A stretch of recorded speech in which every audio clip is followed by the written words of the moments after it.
Assassin's Creed 2 is a game that I hold dear to myself and is a key reason in why I fell in love with the medium of video games, to the point where I've decided to dedicate time in my life to strive to become a creator within the medium.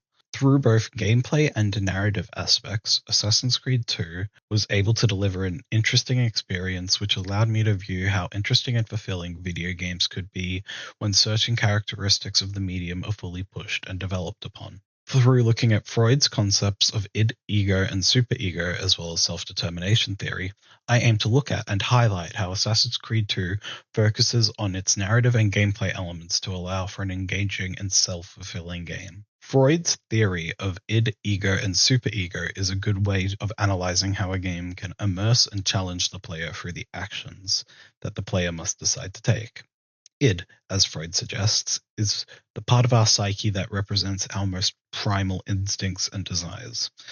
Assassin's Creed 2, like many games, satisfies this desire through giving the player power.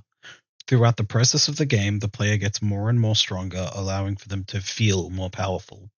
An example of this is providing the player extra ways to assassinate targets more efficiently, such as throwing knives, a makeshift pistol, and a second hidden blade.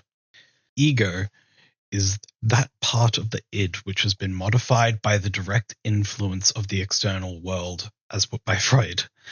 This is done through the decisions that the players need to make throughout the game. What order do they take on quests? What do they upgrade? Should they focus on certain aspects of the game over others? Sayers in 2021 suggested that these are partially unconscious decisions made by the player's ego, since resistance to becoming conscious of what is repressed and unconscious emanates from the ego, it too must be partially unconscious. When applying this to Assassin's Creed 2, we can possibly explain how we subconsciously make decisions without our knowledge, what route we take to a certain point, if we mainly push through the story at points or just wander throughout the environment, getting sidetracked and doing side objectives like the 2 missions, which are carefully constructed parkour challenges. Homer Yunpo in 2024 suggests that superego is not related to the external but to the internal and not to reality, likening the unconscious sense of guilt into being a potential motive instead of it being a result. Superego in Assassin's Creed 2 is explored for the moral dilemmas and questions asked throughout the story.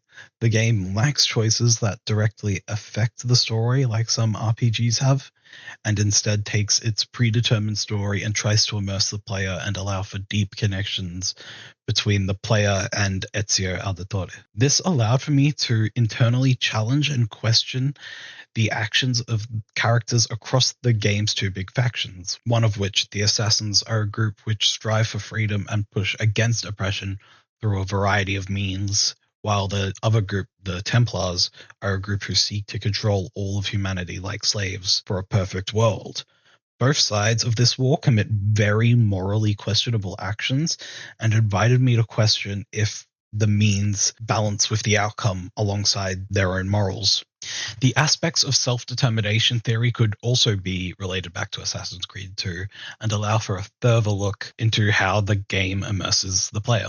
Lin in 2022 suggests that at its heart, SDT argues that people thrive in work environments that enable autonomous motivation. Assassin's Creed 2 creates an environment that enables a sense of autonomy for the players. It is done through the self-directed nature of the game's content, whilst, as previously mentioned, the game story is linear. There is enough side content and freedom for the player within these set story missions for every player's experience to be slightly different. Part of this ties into competence. The player's competence and mastery of the parkour and combat systems play a large part in the user's experience and autonomy. Both of these, especially the movement system, have low floors and high ceilings, with more advanced players being able to move through environments a lot more fluidly, as well as having a better understanding of how to get out of danger if needed. Mastery and competence plays a massive part of my experience when I play the game, as the environments and cities become harder to navigate as time goes by, which pushes me to become much better at these systems. And behind any good narrative game, there needs to be a sense of relatedness.